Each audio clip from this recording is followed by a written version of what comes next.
I was a 65-year-old grandmother, alone in Nashville, when my daughter knocked on the door. She abandoned me with 4 hungry children and took my savings. In 72 hours, the neighborhood loan shark would come to evict me. I was on the floor, crying, until a brown envelope arrived. Inside, there wasn't just $10,000, but a note that revealed the most shocking betrayal of my life. You won't believe who was behind the money and who wanted my house. I know what you are thinking. That I'm just another 65-year-old grandmother, living in sunny Nashville, Tennessee, taking care of grandkids in my flowery garden. You see me here, standing firm, and you think life was always this easy. But please, listen to me with your heart. Grab a cup of coffee, sit close. Because what happened on that November night, 5 years ago, transformed me into a survivor. And I guarantee you, if you have ever felt the pain of betrayal, if you've ever wondered how to get back up after the ground vanishes beneath you, you will relate to me. Have you ever felt completely robbed? Not of money, but of your peace, your future, your very identity. My name is Evelyn Hayes. I had already overcome the loss of my beloved Jack, my husband, 2 years prior. I had grown accustomed to the comfortable loneliness, to the silent mornings in our little rented house. But that loneliness was crushed by the most violent knock I had ever heard on my door. It was a cold night, with that thin Tennessee rain that cuts through the soul. I looked through the peephole, and there she was, Sarah, my only daughter, 37 years old. But it wasn't my Sarah. Her eyes, usually blue and full of life, were red and sunken, like to empty wells. She was shaking, not just from the cold, but from a palpable fear radiating from her, and clinging to her legs for little ghosts, my grandchildren, who could barely keep their eyes open. Gabe, 10, the oldest, trying to be the man of the house. Lily, 8, with her soaked teddy bear. Ethan, 5, rubbing his eyes. And finally, little Chloe, 2, a baby wheezing under a thin blanket. I could barely open the door before the smell of sweat, smoke, and despair invaded the room. Mom, Sarah's voice was a hoarse whisper, almost unrecognizable. Forgive me. Before I could hug her or ask what on earth was happening, she used all her strength to push the 4 children into my warm living room.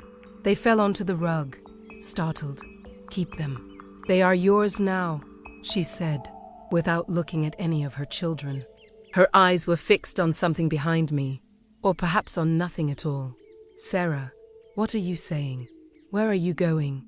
Who is after you? I grabbed her arm, feeling her cold skin. She pulled away with sharp violence, ran to the old truck parked in the street, the same one Jack had left me, and with a screech of tires, disappeared into the rainy mist. In that instant, the pain of abandonment hit me like a train. I stood paralyzed at the door, but reality pulled me back, for hungry and terrified children. Gabe, the most aware, looked at me with eyes full of tears, but trying to look strong.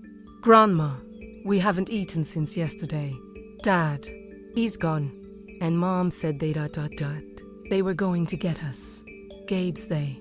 That's when the terror hit. I ran to the bedroom, searching for my small metal box. That box held $3,000. It was my emergency fund, the rent money for the next 3 months, the only thing Jack left me besides the pension. The box was there, but it was empty. Sarah didn't just abandon me with 4 grandchildren. She took every dollar I had to survive. She took our future. She left me on the ropes, in a rented house, with 4 lives depending on me, and with the rent falling behind in less than 72 hours. I felt myself crumble. Had I failed as a mother? What had I done wrong?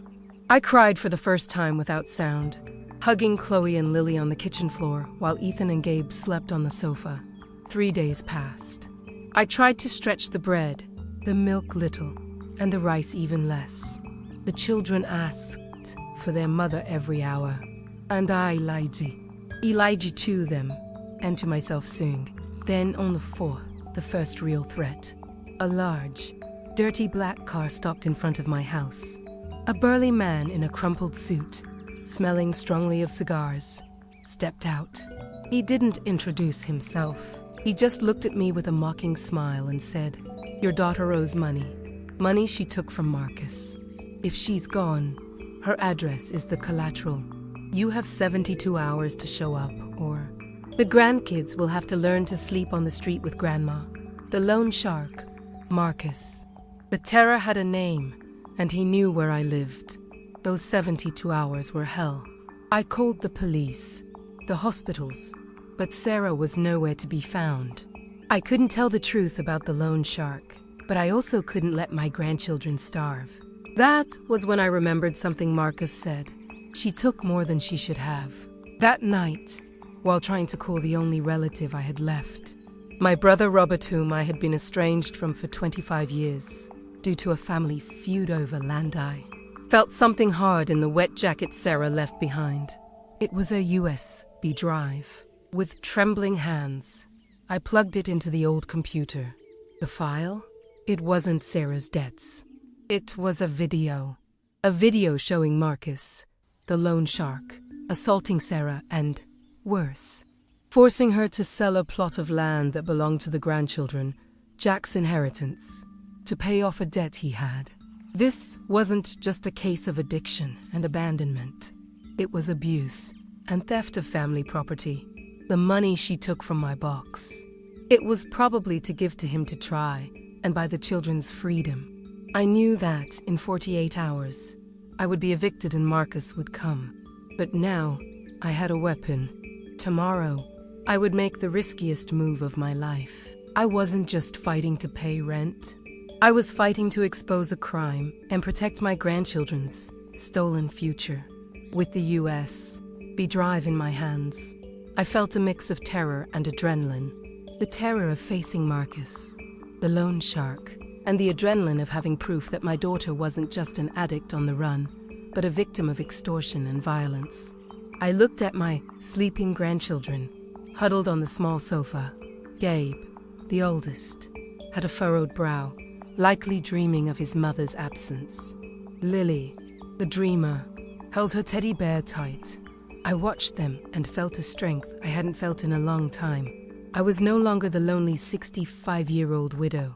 I was their guardian.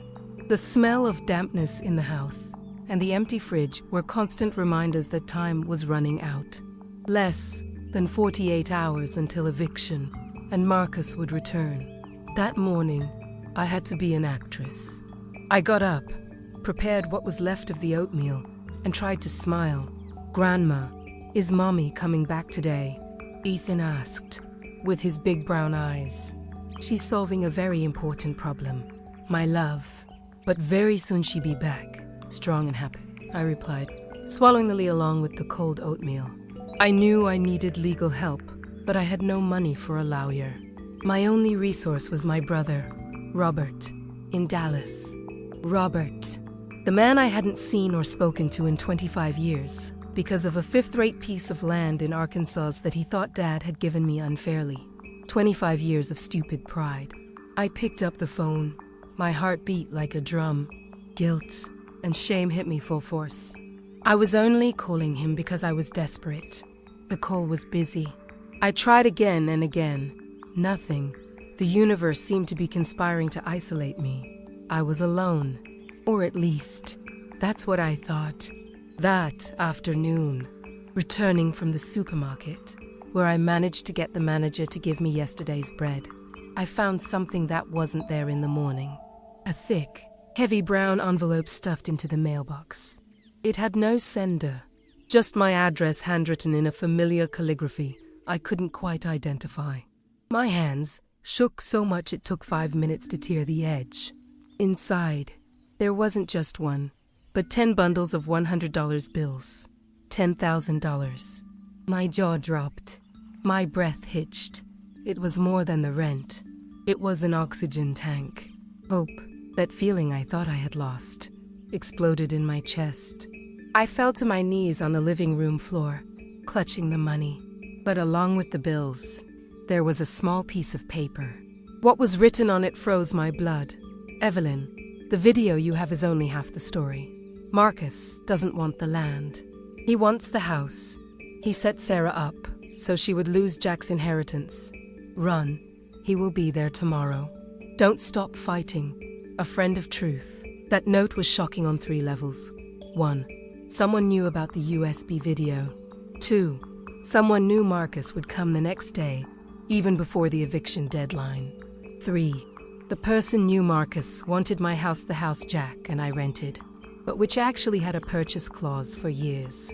Who was this friend of truth, who knew such intimate and dangerous details of my life and Sarah's? And how did she know about the USB drive? I was no longer just fighting Sarah's debt. I was in a war against someone who wanted to take my life, my home, and my grandchildren's future. The USB drive and the note gave me a new mission, not just to survive, but to unmask the conspiracy Marcus had built. With the $10,000 in hand, I paid the rent immediately via bank transfer, securing the roof over our heads for longer. But I couldn't stay still. I needed to use the video and the information to protect my family. I felt invincible, not because of the money, but because I was no longer alone in this fight. I had an invisible ally. Before we continue, tell me, have you ever faced a situation where help came from where you least expected? If this story of overcoming, secrets, and twists is touching your heart, please help me spread it. Leave a like on this video, subscribe to the channel so you don't miss the rest of this moving journey, and turn on notifications. Your participation gives us the strength to continue. The rent was paid, but peace was short-lived. The note from the friend of truth warned me Marcus was coming. And punctually the next morning, there was the dirty black car, parked on the curb, challenging the tranquility of the neighborhood. I was in the living room, trying to keep the kids distracted with a cartoon, when the doorbell rang. It wasn't a ring. It was an angry pounding. Gabe, the smartest one, looked at me. Grandma, who is that ugly man? No one important. My angel. Go to the back room and don't come out until I call. Okay? Sagami, I said, with a forced smile trembling at the corners of my mouth. I knew I had to stay calm. I had $10,000, the rent paid and the USB drive with the proof. But more importantly, I had the crucial information from the note. Marcus wanted the house. I opened the door and there he was. Marcus, a man who perspired threat. His small eyes scanned the room, looking for Sarah, or perhaps some clue of the money. Deadline's up. Old lady, where's the girl? His voice was a low but powerful growl. My daughter isn't here, Marcus, and I already paid the rent. You have no reason to be on my property, I replied, trying to sound firm while my legs felt like jelly. He laughed, a dry, humorless laugh that sent shivers down my spine. Ah, did Grandma find some money? That's interesting. But it's not about the rent. It's about the land late Jack left for the grandkids. Your daughter pawned it to me, Evelyn, and if she doesn't show, the land and this house which was in her name as your inheritance are mine. I came to get the paperwork. The lie. His brazenness was unbelievable. He was trying to manipulate the situation, force a property transfer, but I had the video proving he was coercing Sarah. You're lying. This house is rented, and the land isn't in Sarah's name. Jack's, well, clearly, says the inheritance only passes to the children when they reach adulthood, and I am the legal guardian. I bluffed. Using the information from the note about Jack's inheritance and the house, I watched him closely. The mention of Jack and the will made his smile falter. Don't waste my time, old lady. I know you have the money, and I know you have the key to hell that Sarah left. Give me what's mine. He took a step toward me. The air in the room seemed to thin. I smelled his strong cigar and alcohol. I instinctively backed away, but held the door. I have nothing that is yours, except proof, I said, voice low and tense, clutching the USB drive hidden in my pocket. Proof that you coerced and assaulted my daughter, Marcus. Proof the Nashville police would love to see. His face changed. The smile vanished, replaced by a cold fury. You're playing with fire. Evelyn, I know who gave you the money. And if you think you're protected, think again. He turned his back and got in the car. But before driving off, he stopped and looked back. On the hood of my car, which Sarah had taken and abandoned in her flight, he had left something. A single CD-ROM, attached with electrical tape. I went inside, triple locking the door. The children came out of the room, scared. Is he gone, Grandma? He's gone, my loves. Now, let's see what he left. With my heart in my throat, I took the CD. It had no label. I put it in the computer. It wasn't a threat video. It was a collection of old photos. Photos of me, of Sarah as a baby, of Jack, and photos of my brother, Robert. The CD contained detailed records of where Robert was, what he did, and even recent photos of him in Dallas. And at the end of the photo album, a typed message. Marcus knows about Robert. Marcus knows Robert gave you the money. And he knows what you did to Robert 25 years ago. Your secret isn't safe, Evelyn. The real pain is coming back. The friend of truth saved me. But Marcus was threatening my brother. And more. The loan shark knew our family secret. The reason for our 25-year fight. How could he know something so intimate and buried? The tension wasn't just about the debt. The tension was in my family. Marcus was using my own history, my stupid pride that separated me from Robert, to hit me. That money wasn't a miracle. It was a trap. I needed to find Robert, and I desperately needed to find out who the friend of truth was, who was playing both sides and revealing my secrets to the loan shark. Marcus's CD was a psychological weapon. He didn't just want the money or the house. He wanted to dismantle my life by exposing the oldest and most painful wound, the break with my brother, Robert. The secret Marcus hinted at, which drove us apart 25 years ago, was simple and destructive. Robert and I had a nasty fight over our father's inheritance. Before he died, my father left a small plot of land intended for both of us. But he put it in my name on the condition that I take care of our elderly mother. Robert, consumed by greed and jealousy, never believed it was a fair decision and accused me of manipulating my father in his final days. Hurt by his judgment, I cut off contact. The land turned to dust, but the resentment lasted decades. And now, Marcus knew. I'd act. If Marcus was threatening Robert, it was because he knew Robert was the source of the $10,000. And if Robert was being threatened, it was because of me. I called Robert incessantly, ignoring my pride. On the 10th try, he answered. His voice was harsh, defensive. Evelyn, what do you want? After 25 years, you only call when you need something, right? Robert, please listen to me. It's not about the past. It's about the present.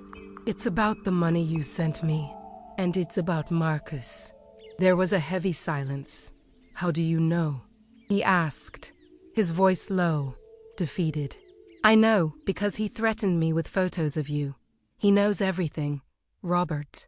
He knows about Sarah. He knows about your money. And he knows about the land. At that moment, 25 years of pain dissipated into an urgent need for mutual protection. Robert agreed to meet me at a neutral diner in Nashville. When he arrived, he looked exhausted. A man older than I remembered. We hugged awkwardly. There was no time for past drama. Marcus is a dangerous loan shark. Evelyn.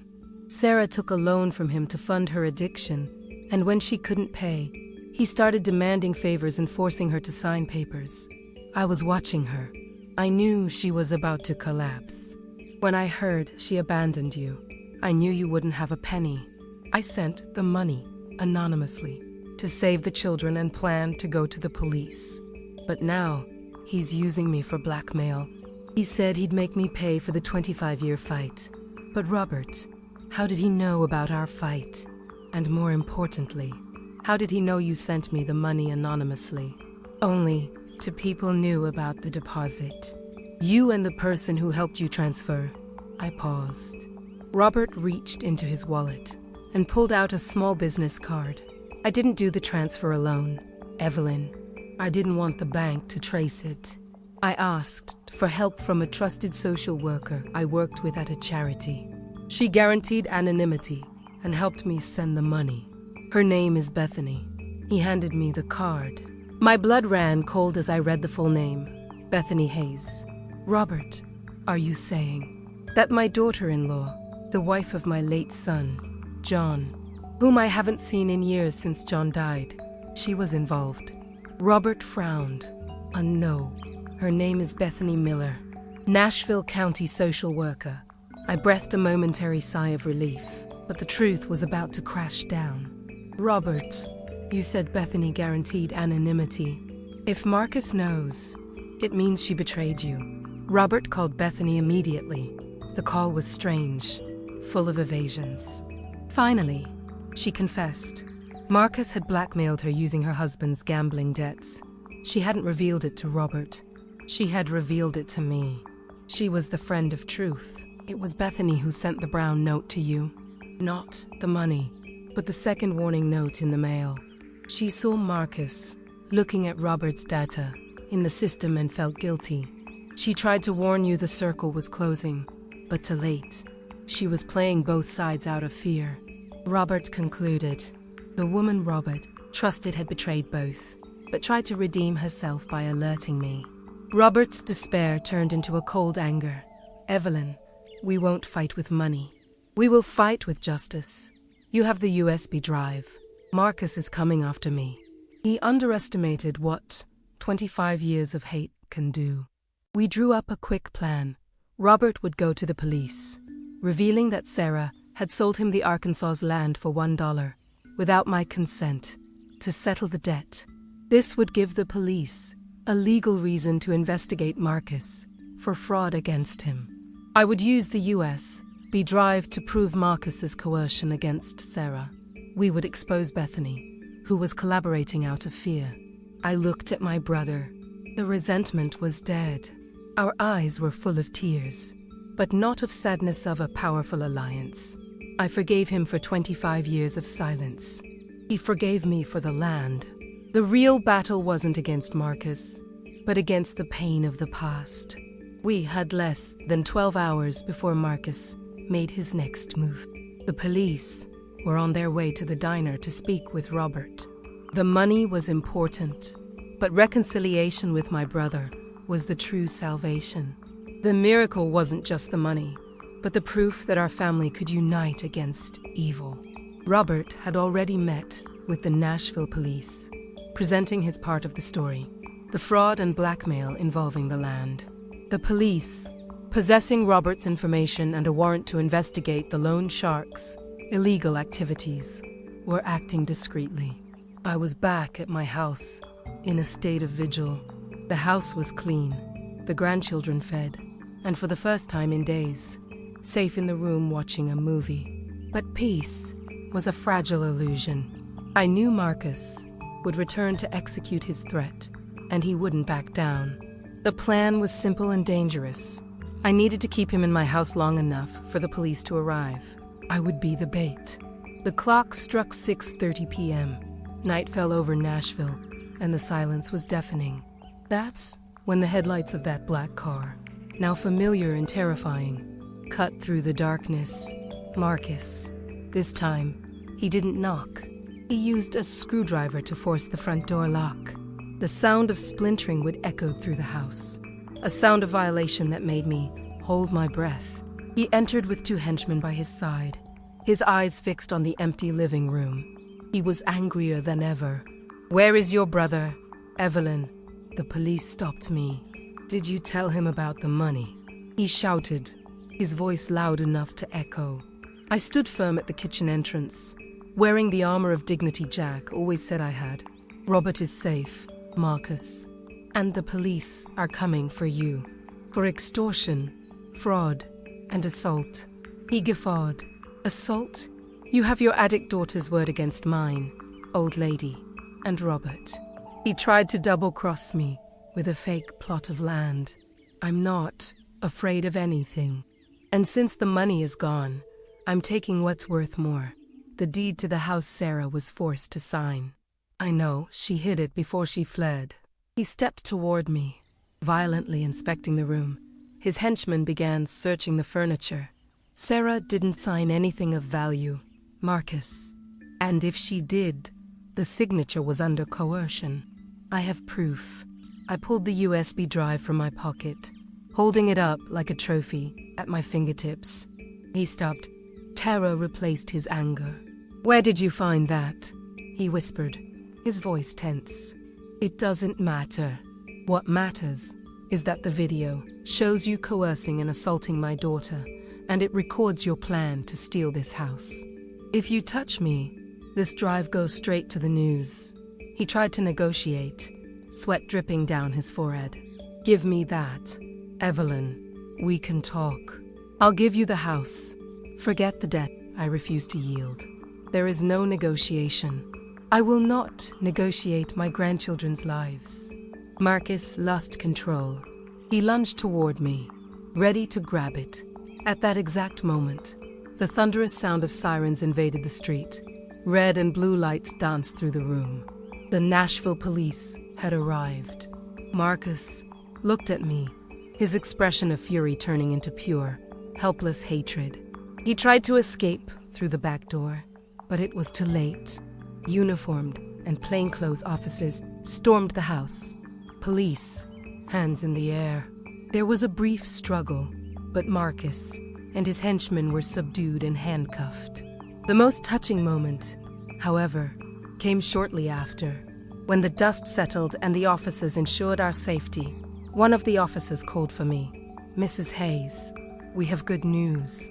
Thanks to your report and your brother's cooperation, we located your daughter, Sarah, in a shelter in Alabama. She's alive, scared, but safe." I collapsed, but this time, not from sadness, from pure relief. Sarah was alive.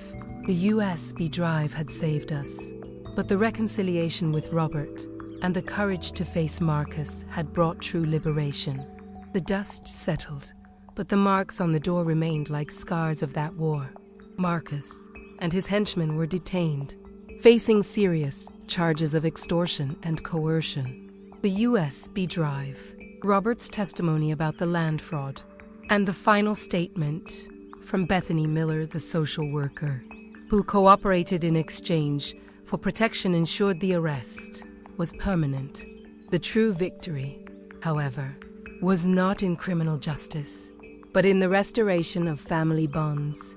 A week later, Robert and I traveled together to Alabama to get Sarah. Seeing her again, thin and fragile, but sober and crying with guilt, was like receiving a daughter I had buried alive. "I'm so sorry, Mom. I thought it was the only way to protect the kids from Marcus." She sobbed. "It's okay, my love. Your home and the addiction, it's a disease. We're going to fight it together," I said, hugging her for the first time without fear or judgment. Sarah began intensive treatment at a clinic in Nashville. She needed time to heal, but the simple fact that she was alive and seeking help was already a miracle. With Marcus in jail, we discovered the truth about the house. Sarah had indeed been coerced into signing a power of attorney.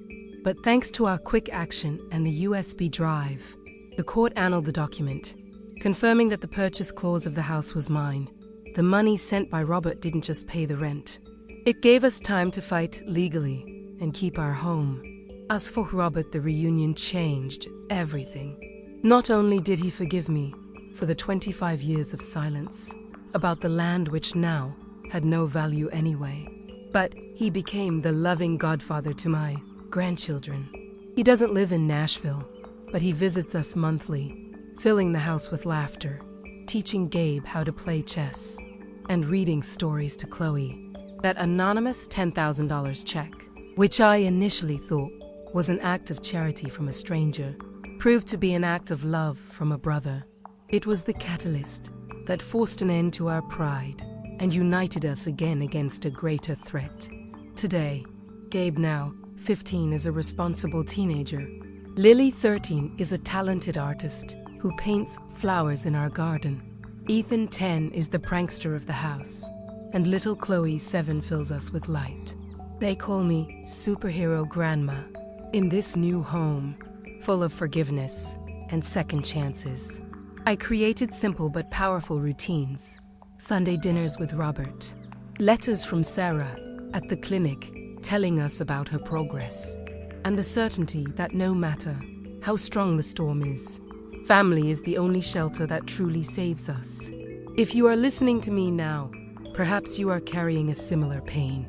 Maybe you have a child who disappointed you, a brother you haven't spoken to in years, or a fear that keeps you from sleeping. I want you to know this. Fear is not your destiny, and forgiveness is not a gift to the other. It is your own liberation. I thought I was destined to die alone, drowned in my pride and the pain of loss. But life gave me a shock. It forced me to fight not just for myself, but for little hearts. And in fighting for them, I rediscovered my strength, my family, and my faith. Love your children, even when they make mistakes. Forgive your siblings before the silence becomes permanent. And remember, sometimes, the greatest miracle of your life isn't winning the lottery, but discovering that the person you thought abandoned you is just the one who needed to be saved the most. I am Evelyn Hayes, and this is the story of how abandonment gave me a new beginning. Wow, what a journey, isn't it? If Evelyn and Robert's story touched you and inspired you to forgive or to fight, don't keep that emotion to yourself. Leave your like so this story reaches more hearts. Subscribe to the channel and turn on the bell so you don't miss the next life story that could change your day. Comment below which city in Brazil or the world you are watching us from. Your comment is very important to us. And if you know someone who needs a dose of hope, share this video. Until the next story, a big hug and never lose faith.